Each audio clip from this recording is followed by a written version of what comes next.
You are listening to the Hiking Radio Network, where we talk the walk with shows by hikers, about hikers, for everybody.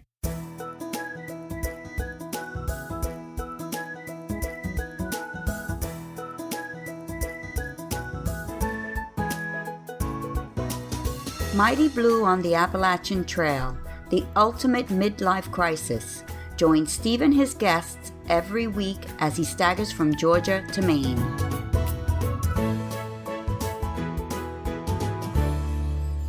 Hey guys, it's Thursday again, and that means that a new Mighty Blue is dropping, and you happen to be listening. This is Steve Adams or Mighty Blue, and this is episode number 403 of the show. And lucky for you all, today's main guest is the most requested guest that we've had on the show. She also happens to be the person who's been on the show more than any other. Today we're going to hear from Dr. Lynne or Lynne Savino, and it's a kind of hiking stroke doctoring combo this week, as Lynne shares the story of a backpacking medical adventure course that took her through the Virginia Triple Crown a few months ago. I've been wanting to share smaller sections of the trail as well as other shorter trails, and we're going to be adding more of these in the coming weeks as our Mighty Blue class of 2023 winds down. I've already got a story about the Wachita Trail as well as Hadrian's Wall Path in Scotland recorded. If you want to come on the show and tell our listeners about a shorter trail that you like, just email me at steve@hikingradionetwork.com and I'll get right on it. Also today, Jessica is into Pennsylvania, and through most of the Mad Rocks, she's feeling it, but she's definitely getting there. Then talking of people getting there, George Stefanos is almost through the 100-mile wilderness and just a few days out from Katahdin. Additionally, I've got news about the next book I'll be reading on the show, so stay tuned for that as well. Now let's meet my friend and one of your favourite guests, Lynne Savino, known to us as Dr. Lynne, but to our hiking buddies, she's Caboose. Today's guest has been on the show more times than anybody, apart from me, of course, in our 400 episodes. This is Dr. Lynne or Lynne Savino. Hey, Lynne, how the hell are you? Good morning. Thanks for having me back. Yes, keep back my again. record going. Yeah, you definitely are a regular on the show. Now, normally Lynne comes on the show and kind of doctors us. But today we're going to combine Lynne's doctoring with her passion for hiking. And we know well about her passion for hiking because, in fact, I don't know which episode you were on, Lynne, but you were on relatively early, and you're Caboose, aren't you? Yes. And you're Caboose because you were always slow at the back, is that right? That's exactly and right. Has that changed yet? No. This past time, I was Caboose. Taking your time. But you still have this great passion for hiking. I know you've done a lot more hiking, actually, more recently as well. So we're going to start off with where you went recently. Tell us about Wilderness Adventure at Eagle Landing. You actually described it to me as summer camp for adults, which of course is promising for a big kid like me. For a start, where is it? And then tell us a little bit about what it is. Yep, sure. Wilderness Adventures at Eagle Landing is a wilderness lodge and adult, actually not just adults, they do a lot of kid and scout and school group. It's a camp. That was the place where, and it's about a half-hour drive west of Daleville, Virginia. Oh, right. Perfect. Okay. So in reference to the Appalachian Trail, that's where you get off of I-81 at Daleville and you go for 30 minutes along these winding roads into the woods of I think it's in the Jefferson National Forest. All right. And is it quite a wilderness? Is that quite a wilderness experience out there? Oh, yes. As a matter of fact, there are signs on the road saying GPS navigation not advised.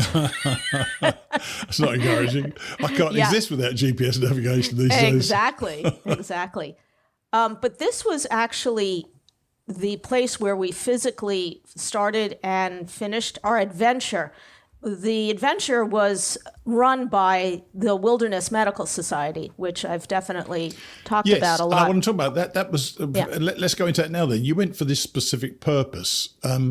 What precisely was it? Because I wasn't sure originally when we spoke about it, but it was a hike combined with a backpacking medicine adventure course, wasn't it? So tell us how that was actually set up. Yep. So we would have lectures in the evenings, either at the lodge first and last night, and then on trail in the evenings around the campfire after our day's hiking. And the lectures consisted of things like first aid kit, treating wounds and blisters, treating orthopedic injuries, learning how to extricate from the backcountry, various methods of being able to carry somebody out, animal bites and snake bites, water purification. In your notes, I read a word I'd never heard of: envenomation. I mean, I can work out what envenomation is. I mean, I think in my mind, you literally have to suck the poison out. Is that right or not? No, as a matter of fact, that is a big myth. Good. Do not suck out the poison. It doesn't work. You could actually introduce more bacteria from your mouth into the person's skin. Not a good idea. So in that case, how do you envenomate? So the envenomation is actually the snake putting in, or the bee sting putting in the venom into the skin. That word means I have been bitten and I have venom inside me. And then you want to treat that. Right. So that's what that word actually is. And basically you want to treat it in the hospital, I presume, don't you, if possible? Yes, you want to get out ASAP. If it's for rattlesnake, cottonmouth, copperhead bites. We also talked about things like bee stings and people who have anaphylaxis to bee stings, how you manage that out in the wild. We're going to get to the hike itself in a moment, but this does interest me really because this was specific to being out in the wild in many ways. It was focused on that anyway, wasn't it? Tell us a bit more about the course itself. Was any of it new to you, or were you pretty much, did you know virtually everything they told you, or did you raise your eyebrows a few times and thinking, oh, that's interesting, I'll do something with that? Yeah, most of this stuff was familiar to me on paper. What was interesting was the actual physical looking at various ways, for instance, to treat water. The instructor who ran the water purification course, she trekked in all these supplies that she could show us various options of treating water, which included iodine tablets, the water drops, like I think it's Aquamira is a brand. Yeah. And she brought these little tiny plastic cups and she poured a little bit out. We all got a chance to taste it. She showed us it's like wine tasting. Yeah, exactly. but a water tasting. She said, and if you want the iodine, you put the iodine in, and then if you want, you can put a little bit of electrolyte solution, or the same with the Aquamira. And she showed us all of that. And it was actually a very lovely group discussion because there was one guy who had this 10-liter gravity filter. Yeah. And so even though he was one of the students, we call them students. I mean, we're all, of course, yeah. But he was one of the students. He brought his gravity filter and he showed us his version of how to purify, and his trail name became Gravity Filter. Gosh. Nice. So what did you pick up any new stuff there that you think you would change your way you treat water? Or, I mean, do you use the soy? Like a lot of people seem to use soys these days. So is that what you use? And did that change your mind at all? So I did use my Sawyer and I did not get sick. I'm now off trail a month. And I was perfectly fine. I did use my Sawyer. I decided to try to switch to the iodine tablets because I was very reticent about getting the outside of my bottles dirty with the unpurified water or the untreated water. And then really it was a little cumbersome. It worked. The Sawyer Squeeze bag that comes with the kit. Yeah, never use those. Is you need pressure in order to fill it. Yeah. So there was the first night we had a pool of water. We didn't have any kind of running water. I had to use a Ziploc bag in order to collect water and then put it into my Sawyer bag and then squeeze it. So I thought, you know what? It's a lot easier to carry a little teeny tiny bottle of iodine tablets. And I'm going to try that from now on. So what is that method? You just get a tablet, chuck it in the water, and it clears it, or just purifies it? It probably won't clear. If it's a little bit brackish, it's not going to clear the water then, is it? Or is it? Correct.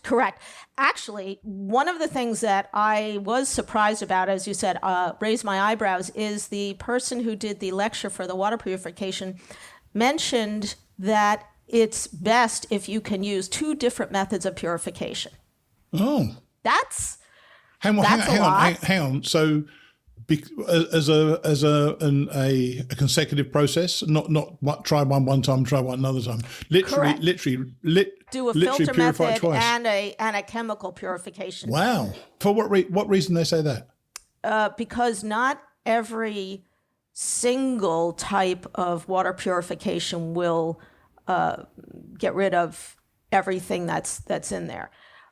I believe when we did our water purification podcast, the ultimate method is boiling, but of course that's very time consuming and fuel consuming. The next best method is the filtration system, like the Sawyer squeeze or the gravity filter. But some of the, and I can't remember exactly which one, some of the types of bacteria and viruses are not completely made innocuous by filtration. So a chemical treatment of aquamira or iodine or even chlorine bleach. One drop of, I think it's 1 or 2 drops of chlorine bleach. Yeah, not a cupful. No, not a cupful. So, I mean, that's a really cheap method of doing that. And I had thought about taking that on the trip, but I decided I was just going to use my squeeze, which worked fine, but it was just a little cumbersome. And I know on the second night at Katahdin Shelter and Campsite, you met some very important people, didn't you? Tell us who they were and what they were showing you. You talked about some very cool equipment they brought in. Very cool equipment, but the most important that we met were dogs. Wow. And so we're coming off MacAfee Knob. We're hiking southbound, and we're coming off a rainy, foggy, cold, miserable day, and we get into the Katahdin campsite, and there's a campfire, and there's people, and there's dogs, and they come running up to us and give us lots of loving. They were the dogs of these people that you're talking about. Sure. These are emergency medical physicians who actually work at the Roanoke Hospital, which is right down in that area. Sure. And they are also fellows of the Academy of Wilderness Medicine. So they are very well versed in backcountry medicine. And they hiked in and brought in all sorts of extrication devices, props, I should say, like ropes and paracord, and taught us a wonderful lecture on how to stabilize somebody with orthopedic injuries and then try to get them out. How would you do a carry? Right, yeah. They showed us how to use just a length of cord, albeit a large length. Like if you had a cord for your bear hang, that's the length of cord. Okay. And how to fold it in such a way that you could actually use it to carry somebody out, which is fascinating. Yeah. Wow. Yeah. Do you think you could do that now? Because you're already a little bit, aren't you? Well, you do need several people in order to do it. Yeah, I'm sure you do. Yeah. And they also told you about rescues that they were involved with with people that had fallen off MacAfee Knob. How far can someone fall and still survive then? That is the luck of the draw. You can fall from a standing height which means like if you're standing up and you fall and you hit your head Yes, of course, yeah. in just the wrong way, you can die from that. Yeah. You can fall 100 feet, and if you fall in just the right way, you can survive. Amazing, isn't it? Amazing. But they did tell us, because as I said, the people who were the leaders of this conference were emergency medical doctors from Roanoke ER. They had been involved in 2 people who had fallen off of MacAfee Knob. Wow. And I had heard about one of them on social media, and then the other one I hadn't heard of. But they said falling off, then you have to get there, because anybody who's been over at MacAfee Knob knows that it's a very remote place to actually get supplies in or medical personnel. I'm sure. Helicopter can't land there. You need to have human power to actually get them out. And unfortunately, both of those victims who fell, they were transported to the Roanoke ER, and they did not make it. Wow.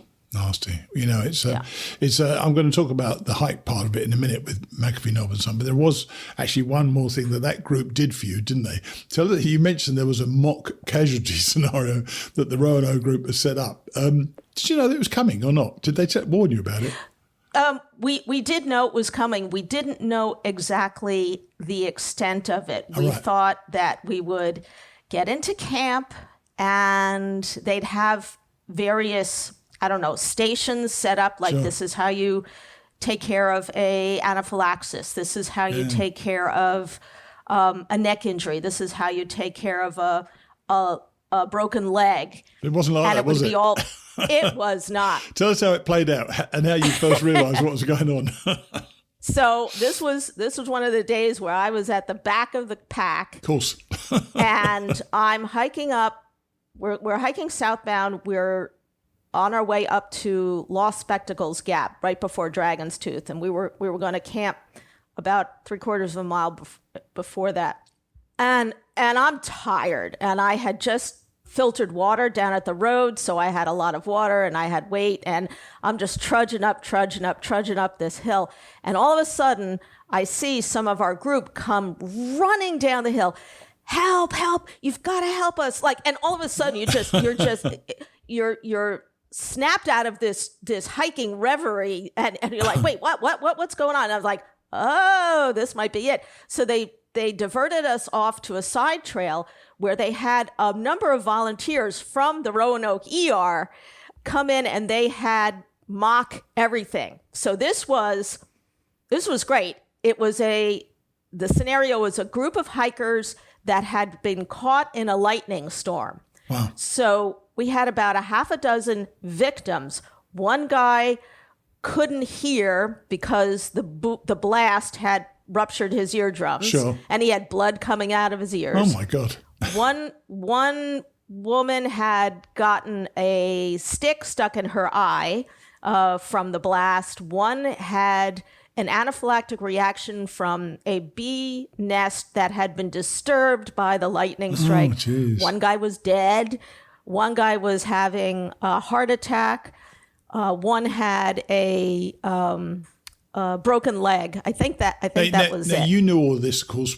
They didn't have any of that, but so you had to so you knew straight away you had to act as if that had happened to them, because I always wondered what it's like, but the way you described it, it probably did make you kick into gear a bit, didn't it? Oh my gosh! I look at the pictures because some of the instructors were taking pictures of all of this that was going. I looked at the pictures after a while. I was like, how did I get my pack off? How did I get my shirt, my top layer off? I don't remember doing any of that. I do remember taking care of my victim, which was the stick in the eye victim. And how did they do that? I'm sorry? How did they do that?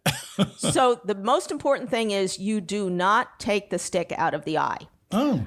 You do two major things. Number one is you stabilize the stick so that it can't move. And you wrap the stick, and you tape it to the eye. And then the other thing you have to do is you have to actually tape closed the eye that's not injured, because our eyes, they move together. Sure. So if one eye is moving, the other eye will move. And that's where you're going to have a lot of pain and injury in the injured eye. Wow. So if you tape closed the non-injured eye, there's much less likelihood that the victim will move their eyes. It sounds an interesting sort of little exercise to do. And you as doctors probably are used to responding to emergencies and so on. But, I think having that that context and being in the woods and having woods-related injuries must have been quite an eye-opener. I shouldn't have said that. What I just said, but quite an opener for you. Yeah. Oh, absolutely. For instance, little things like, okay, now the person's eyes are closed, both of them, they can't see anything. So how do you get them to a safe spot? Like they were in the middle, they were off the trail, about 5 feet. I had to actually instruct this person, okay, we're going to sit you up. Okay, we're going to stand you up. All right, lift your right foot over. There's a small stick. You don't want them tripping, you get them to a spot. So little details like that you can't learn unless you're actually doing it. I agree. I think that's great. I think it's a great thing to do. Yeah. But we're going to talk about the Virginia Triple Crown now, because you combine two things, which is your love of hiking, as I say, and obviously the medicine type outdoor medicine. Outback, what's it called? Wilderness medicine. Yeah, that's it. Yeah, backcountry medicine. That's the one, backcountry medicine, yeah. So let's talk about that. Funnily enough, the Virginia Triple Crown is something I'm actually planning on doing now next March with the group I hiked Whitney with. So this was the hiking and backpacking part of your trip. Did you actually start from Daleville? Is that where you went? Yes. You went southbound from there then? Correct, right. Yeah. So tell us about that first day and how the rain tested you quite a bit. So the first day was actually not bad. We didn't have any rain. It was mostly cloudy. The temperature was great. It was like 70. Surprisingly, no bugs. Oh, right, which was very nice. Nice, yeah. And we were dry. So picture 24 people. Wow, 24 of you, blimey. It was 24 people. Yeah. That were grouped together, and we had to hike up from Daleville up. Our first stop was Lambert's Meadow Shelter. Right. Was that an overnight stop at Lambert's Meadow? That was the first night, yes. Oh, right, okay. Yeah, so we were overnight the whole time. We got dropped off at Daleville on Monday morning, right. And we didn't go back to the wilderness adventure at Eagles Landing until Thursday at dinner time. So that was where we figured out who was the faster ones, who was the slower ones. Sure. And it was a slog. It was at least about 1,000-foot elevation gain. Mm. You go all the way up to those electrical towers. I can't remember that part of it. Yeah, some people might remember. And literally we heard them buzzing, and people could feel the electricity in the stones. And they're like, you got to get off of this spot. Because that was finally, after climbing, that was the first kind of flat spot we could find. Right. People were exhausted. But some of the leaders said, no, we got to move probably at least a quarter mile away and get into the woods and get away from these lines, because that's just, wasn't dangerous. I thought it was it overnight there that the rain started? Yes, in and Lambert's basically Meadow. Didn't stop till you finished, is that right? Basically, yeah. So we were fine the first day, and then in the middle of the night, on the first night at Lambert's Meadow Shelter, I heard drops on my tent, and I thought, oh man. Yeah, have you packed? But what are you going to do? Have you packed up much in rainy weather in the past? Because I know you're often a day hiker, aren't you? But you've done quite a few overnights now, because you've done other things since you and I met, actually, when I hiked in 2019. You've done quite a few overnights, haven't you? Mm-hmm. Yeah. And how are you liking packing up in the rain? It's one of the things I hate more than anything else about camping.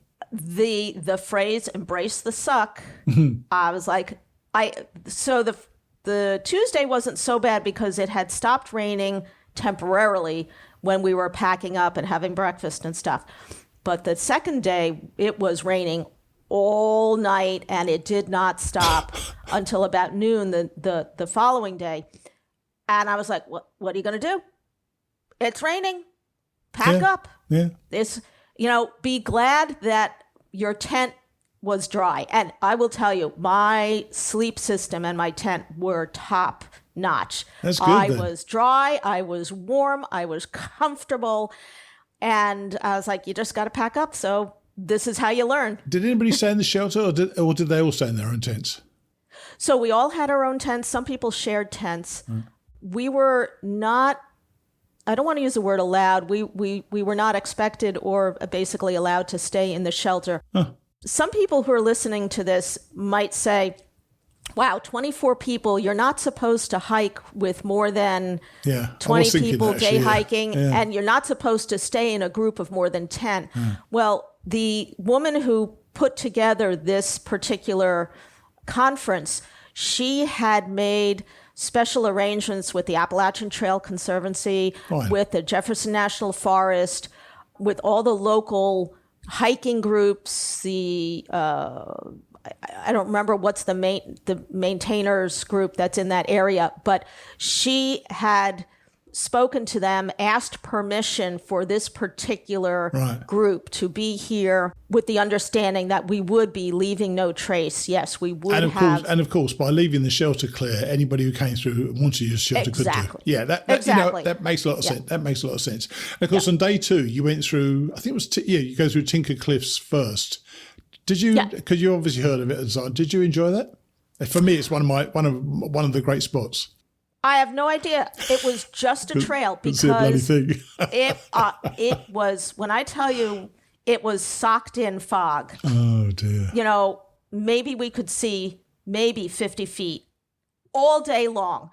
And so we're just hiking just another trail. Oh dear. And we couldn't see anything with Tinker Cliffs. And then we came across MacAfee Knob, and of course you could see the knob from the photography point where everybody takes the pictures. Sure. But you couldn't see anything. And I think I sent you a picture, and you said, "Is that you there?" Because you could barely see. It was just a silhouette of me. Dear. It was so thick. And again, it was the embrace the suck. I was like, you know what? I don't need to see the view. I'm here. Yeah. I made it to MacAfee Knob. I tell you, I got such a charge from actually seeing that in person. Yeah. And standing there and getting my picture taken and taking somebody else's picture. Oh my gosh, it was amazing. Absolutely amazing. It is a great spot. It really is. And it's worth the journey as well. As with all great spots, you normally have to get there on your own 2 feet, which is the important thing. Yep. You've got there, and it's a great, you did, now I presume, by the way, particularly with who you are and what you've done and what you were doing that week, that few days, you didn't sit on the edge and hang your feet over the edge, did you? No, as a matter of fact, our director said, do not hang your feet over. He's like, I don't want to have a third casualty. We do not want to risk you. Oh, my gosh. Yeah. And then, so you pushed on. I was trying to work out earlier on how you could do what you said you'd done, but now I understand it, because you then pushed on to the road. You must have had a lift from the road to that walk up Dragon's Tooth, did you? No. Oh, no! I've totally lost that then. Okay, so day 1 was Daleville to Lambert's Meadow Shelter. That was about 9.4. Yeah. Then day 2 was Lambert's Meadow to Catawba, and that included Tinker Cliffs and MacAfee Knob. The Catawba Shelter, yeah. Catawba Shelter. Right. Day 3 was Catawba Shelter to a designated campsite that was just north of Lost Spectacles Gap. I don't know how that gets there. That must take you off the Appalachian Trail then. Nope. Really? Nope. And you know why? My memory of this is different then. So because well, first of all, it's only 9 miles, and most people who are through hiking, by that time, they'll do Dragon's Tooth, then they'll go to MacAfee Knob, then they'll do it all in one day. Yeah. But for us, we had to break it up, and so the mileage between Catawba Shelter and Lost Spectacles Gap is about 9 miles, and it encompasses Sawtooth Ridge, which is these little ups and downs. Yeah, my memory of that is terrible. Going through a cow pasture, going up some. It's kind of a not very famous group of like 10 miles. The day, by the way, I went through Lost Spectacles Gap, I actually lost my spectacles. I did. So, soon after the Audie Murphy Monument, which was did you see the Audie Murphy Monument? No, we didn't go that far south. Right. So you got so from which direction did you approach Dragon's Tooth? Did you approach it from the north going south? Yes. So you went up that very steep down coming down. That is quite something, isn't it? We went back down it. Oh my gosh. So what we did that fourth day, which was finally not rainy. Not rainy. I don't want to say it was sunny. It wasn't rainy. And the clouds cleared a little bit. We hiked, it was only about 3/4 of a mile from our campsite to Lost Spectacles Gap. We dumped our packs there, and we just took what we wanted just to go up to Dragon's Tooth. And then we came back down the same way. Probably a good thing, because I think that's a very, very dangerous area, because you can easily fall there, can't you?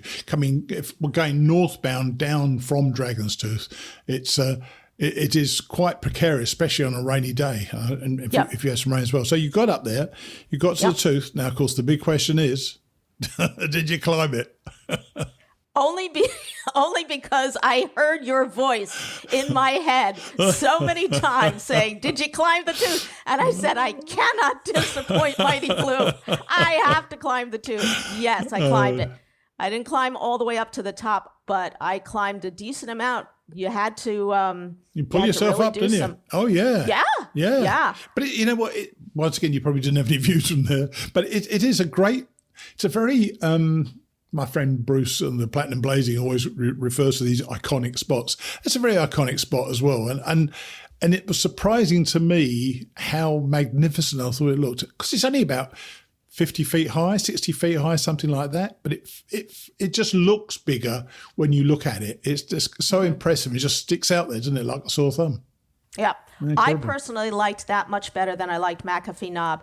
And not because of the weather or anything, but when you get up to the Dragon's Tooth area, there's this big, flat, sandy spot that, I don't know, must be, 50 feet by 50 feet, or maybe even, it's a nice place to kind of sit and rest, and you can look at the tooth, and it's just a fun place to be. I agree. You don't even have to climb the tooth. You can be one with the tooth. I can tell in you that spot. I can tell you though, Lynn, that the climb up from the road to the tooth is endless. Going the way I went, going northbound, I thought, are we ever going to bloody get there?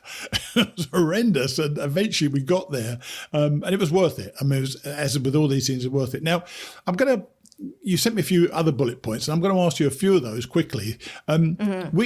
What makes the best fire starter? Okay. We had fun with this actually when we got back to the lodge. A group of guys had gone and gotten beer and bags of chips, and we decided we were going to figure out what was the best fire starter regarding chips. Somebody had said, "Oh, so-and-so makes the best fire starter." So we did an experiment. We lined up 7 different Cheetos, Fritos, Wavy Lays, et cetera, et cetera. And the winner is? Well, the winner is plain Fritos. All right. Because we figured out scientifically, because we're all doctors, we like science. Yeah. It's got the corn, which is I think it's a higher, I don't remember what the term is, like it creates a higher heat than potatoes. Interesting. Plus it's made with oil. And that's all it is. It's corn, oil, and salt. And those 3 things, I don't know about the salt, but the corn and the oil create a higher temperature, which allows you to get a better flame going for your campfire. So a bag of Fritos. Another point you put out here was carrying a stove is worth the wait. Because I think you were going to go stoveless? I went stoveless. Right. Yep. So and obviously you regretted that. Yes and no. I actually did very well nutrition-wise, and I didn't miss my morning coffee. I certainly didn't miss having to clean up anything.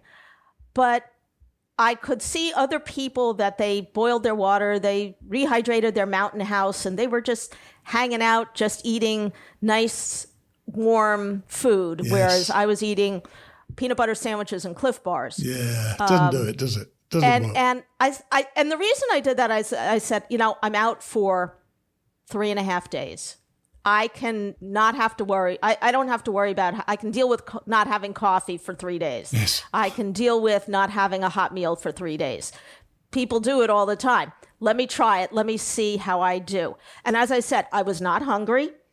I felt very satisfied. I felt my stamina was good.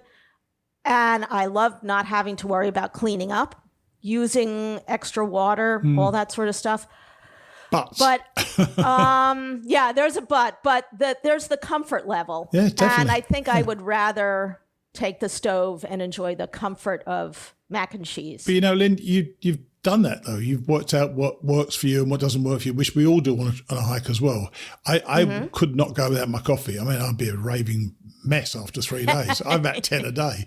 Yeah. Now, another one that struck me, because I have done this, by the way, do not put all your wet clothes in your sleeping bag at night, just socks.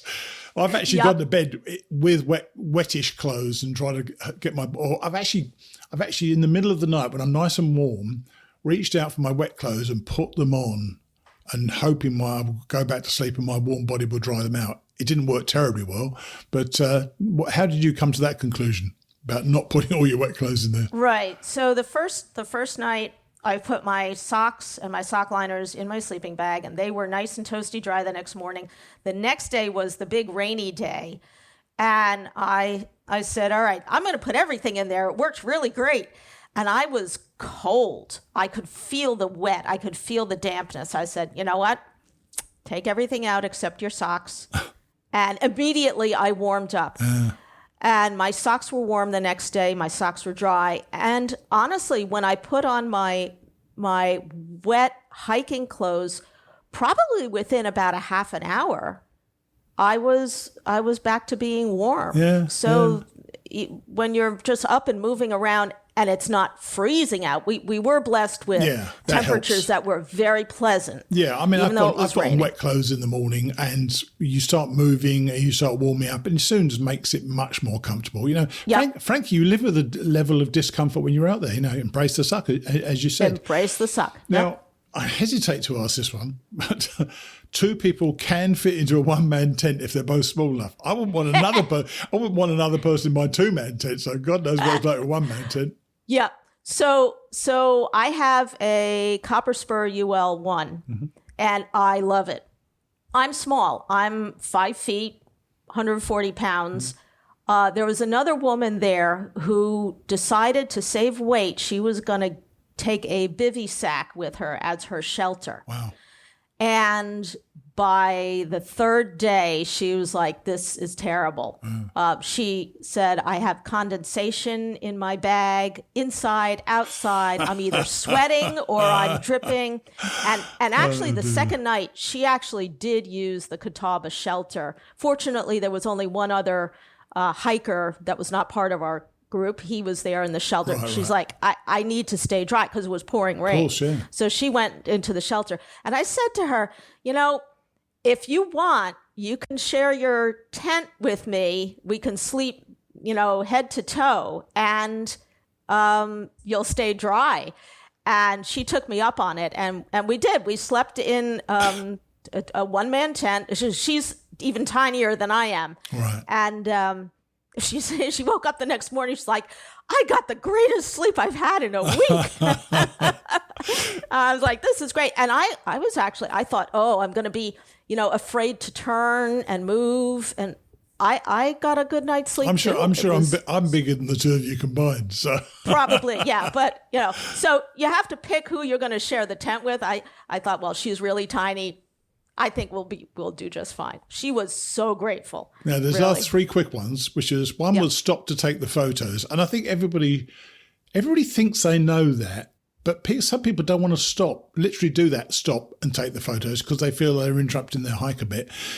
Was this something you consciously did because you think it's important to record this in some ways for posterity? Well, yes, but you're absolutely right. You just don't. You're getting into that hiking rhythm. You just won't want to stop, take your phone out, take the photo, keep going. But now looking back on all those photos, wow, it's just so much fun. And mainly of the people, I think mainly of the people is important to record people as opposed to views, because the views, you've got the views in your head and the photo you take is never as good as the view anyway, but the people you share your journey with is always the important one for me. Now, the one that's gave me the most joy, in fact, it's the last two gave me the most joy, and the 10th bullet point, by the way, was climb the tooth. Absolutely, climb the tooth. You should definitely do that. But the one that really gave me joy when I read it was, it is okay to take ibuprofen.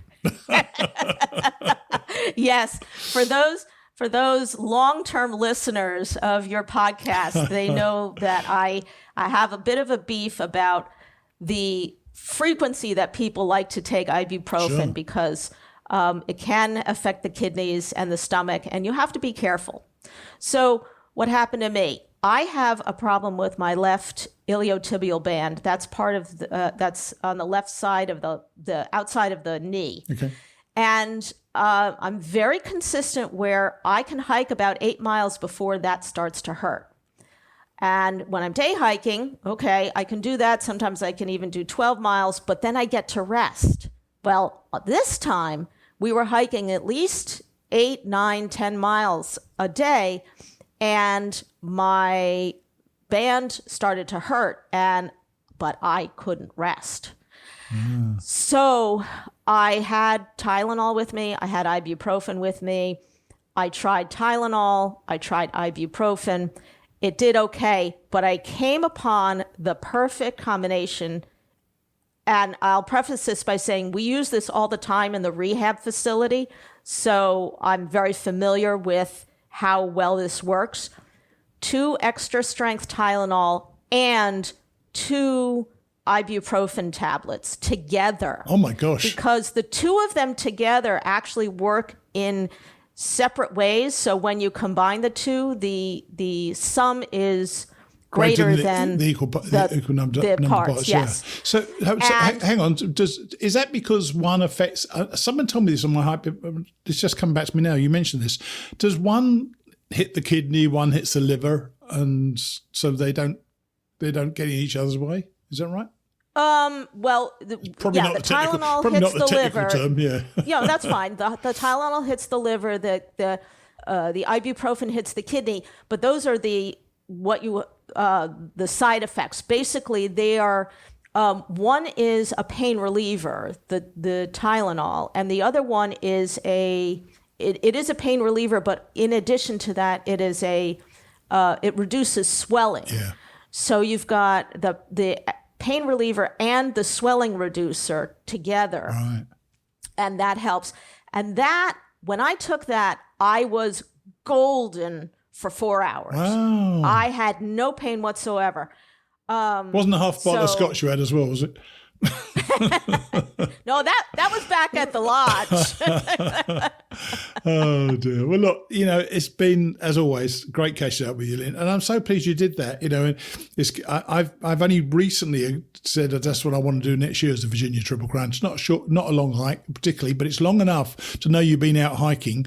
And it's just before I go to the UK. It's a bit of a shakedown hike for my UK hike, so I'm really looking forward to that. And I just appreciate you coming on, as always, sharing your medical knowledge with us, but also about the hike itself. So thanks very much indeed.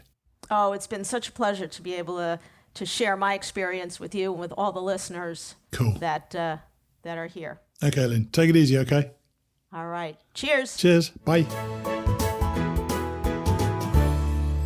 I loved how Lynne was so enthusiastic about just being there on MacAfee Knob. And while she was speaking, I realised just how lucky many of us are. We've seen it as kind of part of our hike, but for Lynne, she was feeling the, almost privilege of the moment. It's an important reminder never to become complacent over these moments. And by the way, I can only apologise yet again about my utter inability to work out the ATE going south. It just seems so alien to me. These days, I pretty much check my huge wall map after an interview to work out what my guest has been talking about. And can you imagine coming upon that doctor disaster in the woods? Would have scared the crap out of me, but of course, doctors just jump straight into doctor mode and sort it out. Awesome. Now, before we hear from Jessica and her quest, I'd like to thank all of you who have supported us again this week.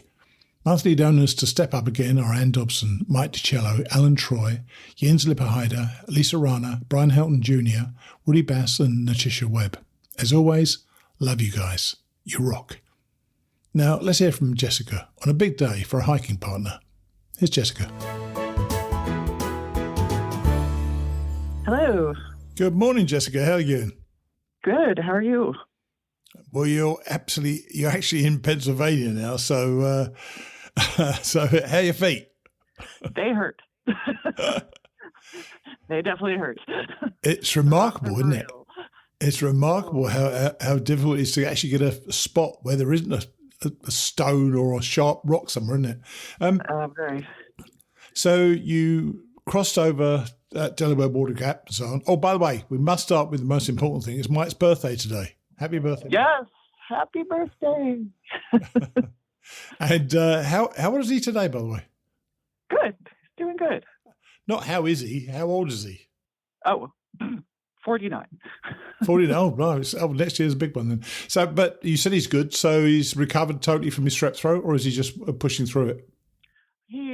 He's working through it. You know, I think at this point the fatigue is real and it's going to take some rest to be 100%. But sure. He's doing all right.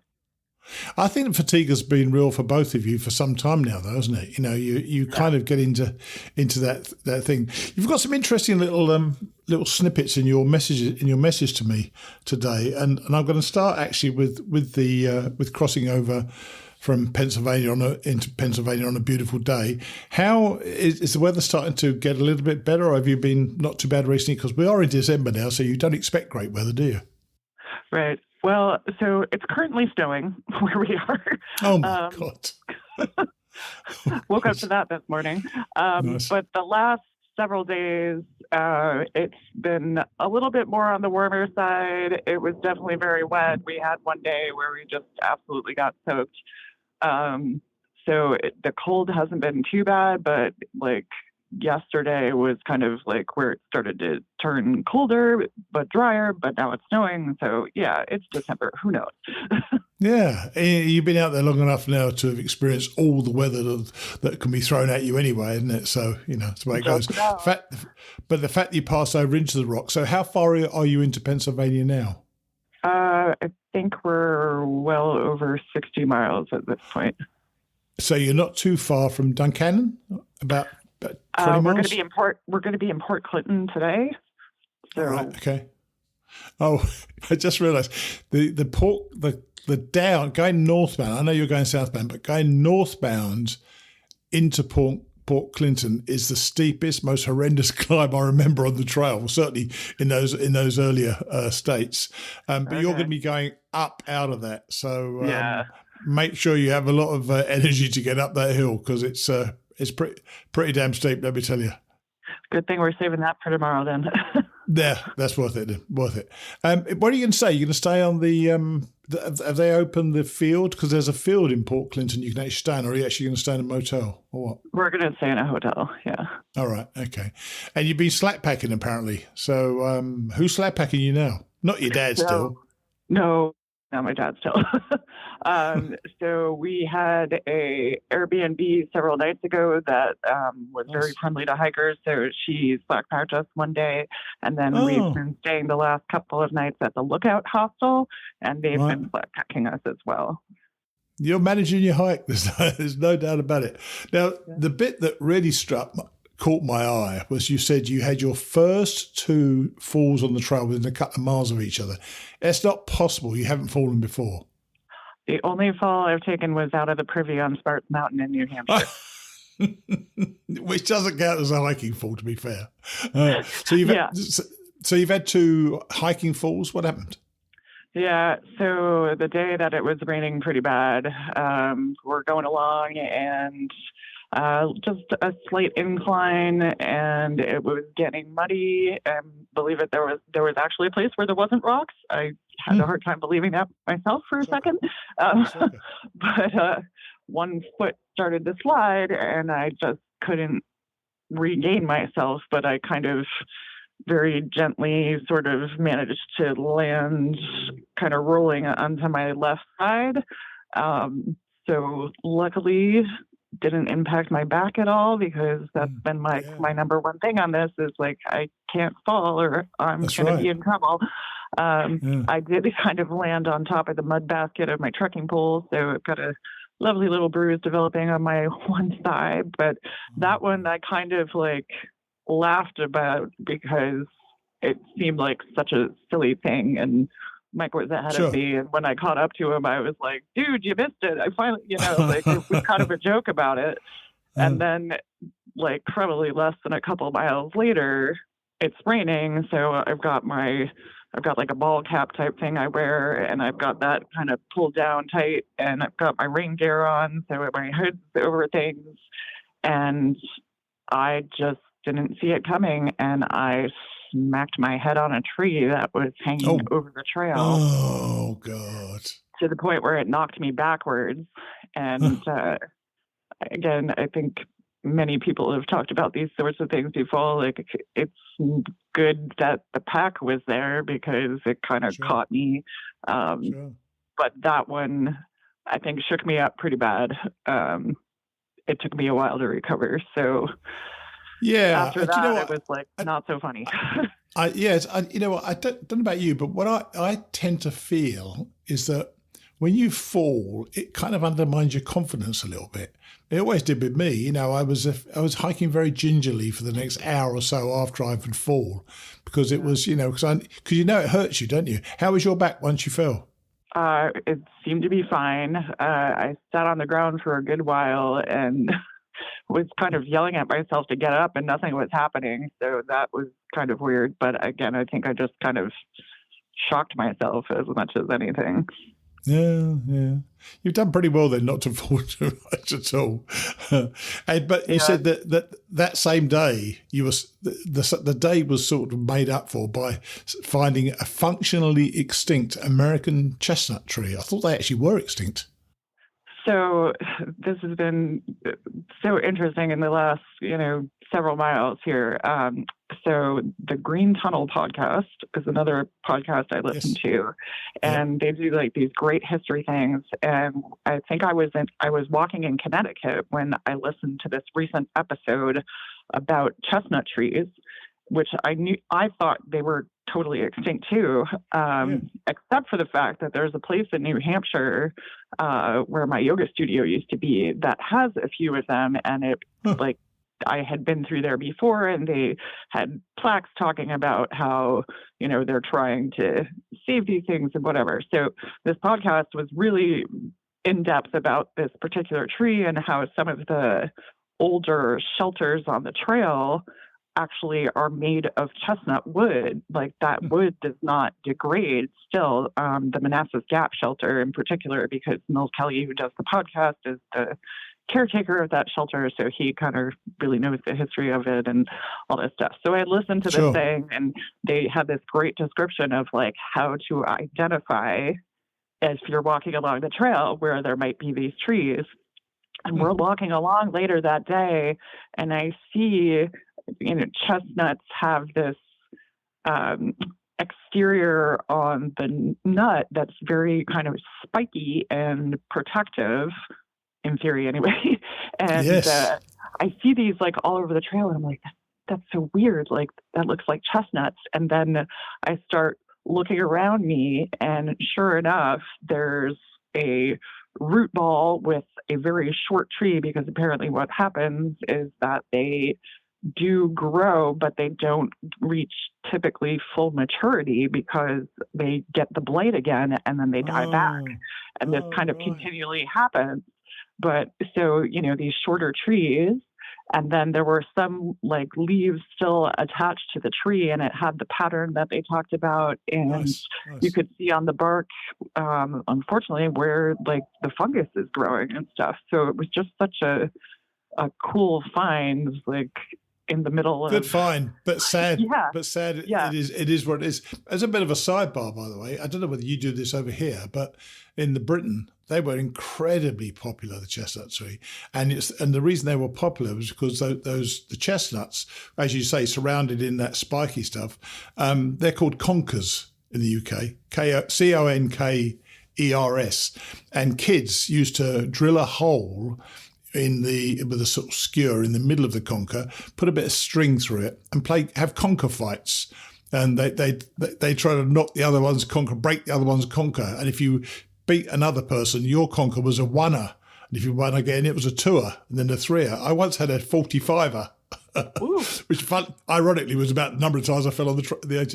But yeah, so it was one of the things that I always remember from my childhood. And as soon as you mentioned that, the chestnuts being surrounded by that spiky thing, that silly memory came to my mind. But it was a very real memory from my childhood. Now, you're less than 200 miles to go now, and your plan is around you've got to finish, I think, by the 23rd of December. So do you think you're going to make it? Well, I'm pretty sure you're going to make it now. And I've been saying this for a number of days now, weeks now. You starting to feel confident now? Because you haven't felt terribly confident a lot of the time. How are you feeling about it now? Cautiously optimistic. I mean, waking up to snow this morning, definitely, like, again, Mother Nature can do whatever she wants, and we have to figure out a way around it. But yeah. Cautiously optimistic for you, Jessica, at the moment is massively excited. so I think I feel that the energy of everybody, because I know a lot of our listeners have supported you and reached out to you, which has been so gratifying. Yeah, and I know you've been really, really, really grateful for it as well. But they want to see you make it. So I really hope you're okay with it and so on.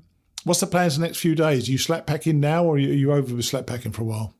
We are going to do full packs out to Fort Clinton today. We had a pretty big day yesterday slack packing. So, and being the big guy's birthday, we're going to take a little easy today and get into Port Clinton. And then it's going to be full packs for at least the next couple of days after that. Right. Once we start getting towards the next town, then we'll kind of start figuring out things again. I have some relatives that have reached out to possibly help. Nice. We've had a couple of friends. Mike has a friend that has offered to help us. We have another listener who's offered to help us. So just trying to coordinate it all at this point. So there is definitely more slack picking in our future, but for the next couple of days at least, we're going to do full packs and be out in a shelter probably. So.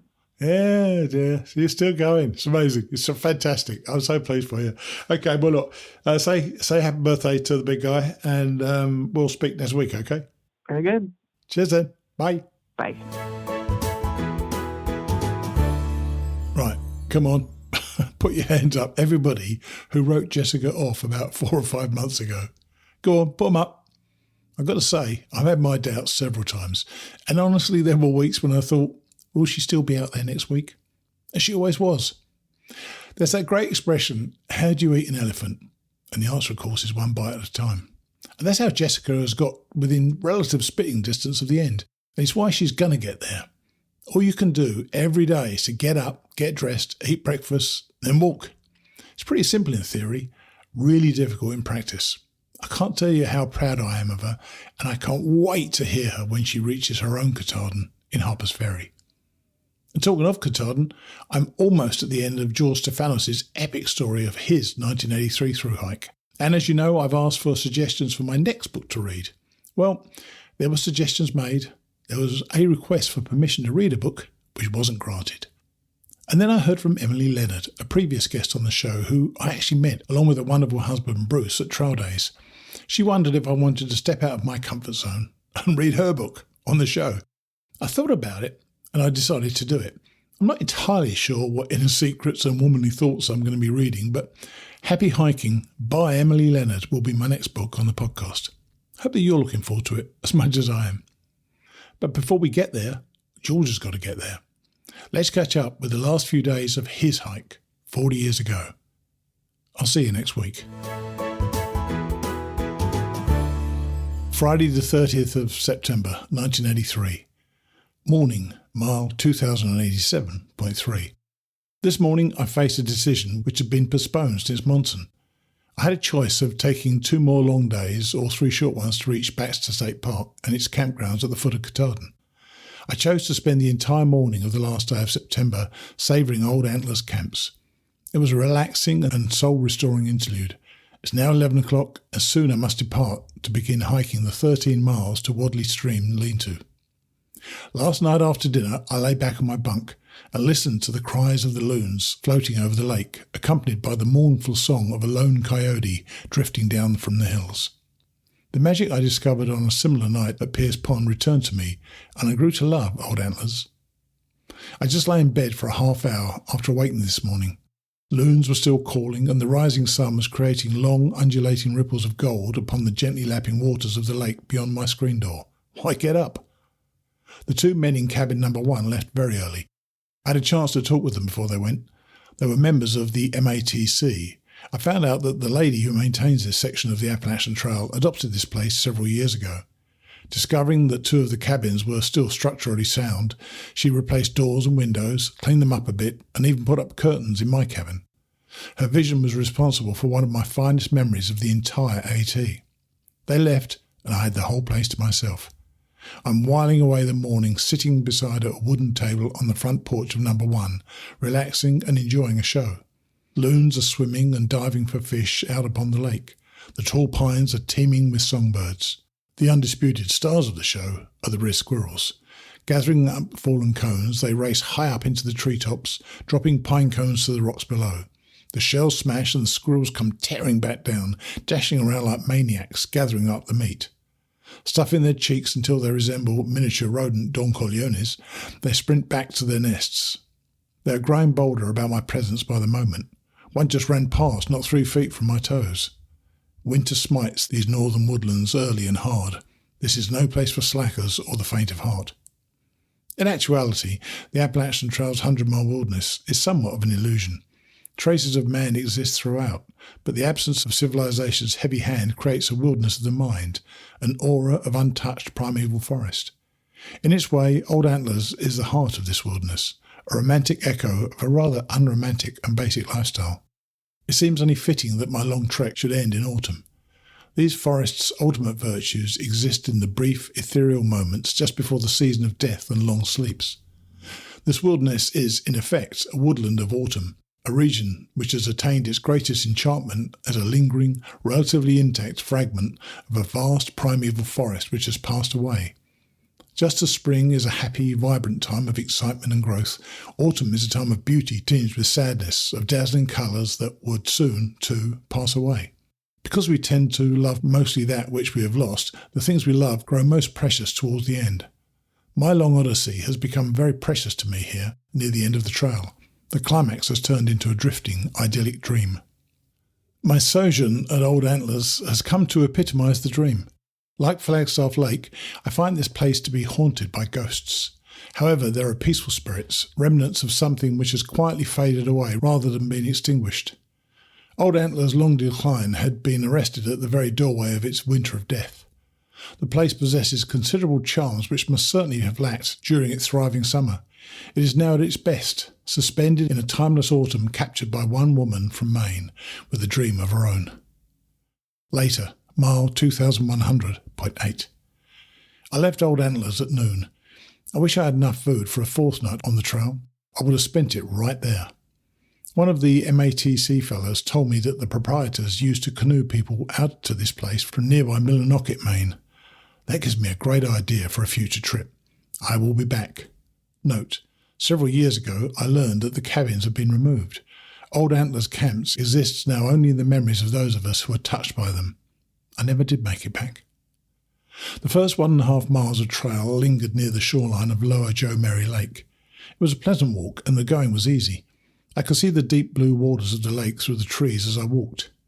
Just before the trail turned away from the lake, I passed a lovely little beach of soft sand. The afternoon was almost warm enough for a swim. It was hazy and humid, and the temperature must have climbed into the 70s. I had worked up a fairly impressive sweat. This has been a strange year for weather, and I've been right out here in the middle of it all. The two MATC guys told me that it generally rains 2 out of every 3 days up here at this time of year, and yet I've seen only 2 partial days of rain throughout the entire state. Now I'm enjoying a summer-like day in northern Maine on the last day in September. I was in a great mood today, another stupid smile on my face for most of my walk. The trail made for a nothing climb over Potawajo Ridge and descended to Potawajo Spring Lean-To, where I sat for an hour, leisurely flipping through the register and sampling the finest water on the Appalachian Trail. The spring bubbled out of the ground 6 yards in diameter, and it was cold and delicious. After the shelter, the AT descended for a half-mile to Pemmadumcook Lake, which was even bigger than Lower Joe Mary. A short side trail led to a point along the shore with an awesome view of Katahdin across the lake, but only the dimmest outline of the mountain was visible through the haze. It looked so close, but it still seemed like a dream. The ensuing 2 miles skirted the shore of the lake. I ran into several MATC work crews and told them how much I enjoyed the new relocations. They deserve a good word. Many through hikers write snotty comments about their trails in the registers, and they're a small club doing a damn big job. I was just as whiny a little snot as anybody when I started on the Appalachian Trail, but frequent contact with the hard-working people I've met along the trail has changed my attitude. Not long after this meeting, I almost bumped heads with my 4th moose on this hike, a female. 2 weeks ago, I was worried I would go through Maine without seeing one moose. I'm satisfied. After Pemmadumcook Lake, the Appalachian Trail crossed a logging road and followed Navacunta Stream for 5 miles. The stream was wide and scenic, presenting numerous different faces to me as I followed its meandering course. There were swift little cascades, slow-moving stretches over gravel bars, and placid deadwaters. The birch trees along the banks were bursting into their autumn fires, and the spruce smelled wonderful. This was another recent relocation, off that logging road which I crossed, 3 great relos in a row. The AT came out onto a beach on the lower end of Navacunta Lake, just as I was finally beginning to tire of following the stream. The trail swung around the western shore, often climbing well up the slope and then dropping right back down to the lake, something which would probably have annoyed me on another day. There was one nice view from a ledge at the top of the final climb, just before the Appalachian Trail swung away from the lake for the last time. A short side trail led back to the lake at a small beach of fine gravel, where the guidebook mentioned a spring. Its location eluded me for a while, but I finally noticed what appeared to be a puddle in the pebbles near the shore. The spring water was running beneath the gravel, and the puddle was a small hole which someone had dug to provide access. I filled my water bag. It was a half-mile from Wadley Spring Lean-To, and I had read in the last shelter's register that its spring had dried up. 3 people were here at the shelter, a man and 2 women who all somewhat resemble refugees from the 60s. They're good company, and I still have half of the shelter to myself, as they are all on the other side. Gee, and I used my deodorant back in August. It is K-3 and counting. I passed the 2100 mile mark today and have less than 38 miles to go. Somebody pinch me. Ouch. Saturday the 1st of October 1983, mile 2120.5. The first day of October in the North Maine woods was a warm one, even warmer than yesterday. It was not even a bit chilly when I awoke. The trail today was rugged for this flat lake country. The initial 2 miles were a climb to the north summit of Nessuntument Mountain. The name was bigger than the mountain, but it was still a hell of a little climb. The trail was steep and the footway was terrible. In the warm, humid air, I was soaked with sweat by the time I reached the summit. A short side trail led to an impressive view of the lake below and Katahdin up ahead. The guidebook said Baxter Peak was 16 air miles away, though I still had 34 to walk. The haze had thinned somewhat since yesterday, and Katahdin looked a bit more substantial. After descending, the Appalachian Trail passed a small wild beaver pond and continued ahead to some low bluffs overlooking Pollywog Gorge. My favourite portion of the day was the half-mile that the AT wound along the bank of Pollywog Stream. It was a cheerful, giggly little stream, or maybe that second part was just me. I'm losing my sardonic edge lately as I near Katahdin, and the fall colours were the best I'd yet seen. After crossing this stream on a logging road bridge, the AT proceeded to Rainbow Stream, which it followed for a good distance upstream, passing a long series of cascades and small waterfalls. After 2 miles, I reached Rainbow Stream Lean-To, where I took my first real break of the day. I had 8 miles under my belt and had climbed the second to last mountain on the Appalachian Trail. I kicked back with the register for a half hour. When I set out again, I crossed Rainbow Stream and followed the opposite bank past the 3 Rainbow Deadwaters. These were small pond-like stretches along which the stream widened and the current became very still. The scenic qualities of the lake country have been a pleasant surprise. After the Deadwaters, the Appalachian Trail came out on the southwest shore of Rainbow Lake. The haze of the morning had cleared, and there was an absolutely fantastic view of Katahdin across the lake in the distance. The trail followed on or near the shore of the enormous lake for the next 5 miles. Along this stretch, I passed Rainbow Spring, which was even bigger than Potawajo and almost as good. I spent 15 minutes relaxing there, guzzling water and watching dark clouds begin to move in from the southwest. It figured. I will probably get a terrible day Monday for my ascent of Katahdin. This nice weather has just been setting me up for a huge disappointment. After all those miles, I was kind of hoping for fair weather for my big day.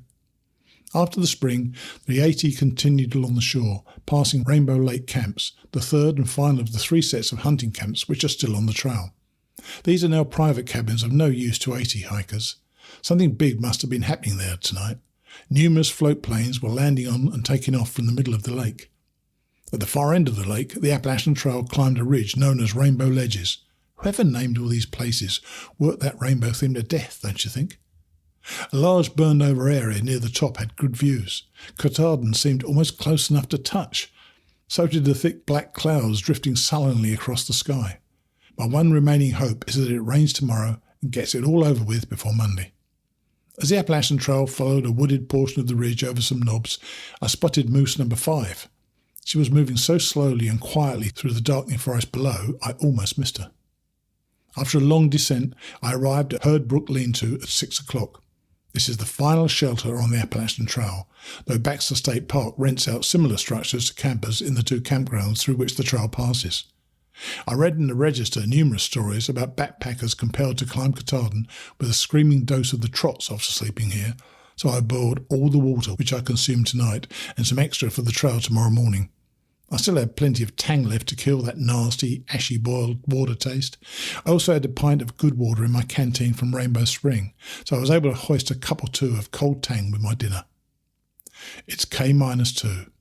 I remember a dream I had long ago standing in that campground in Baxter State Park at dusk, gazing up at the fading alpenglow around the summit. Tomorrow evening, perhaps, that vision will come to life. Tomorrow, if the weather improves.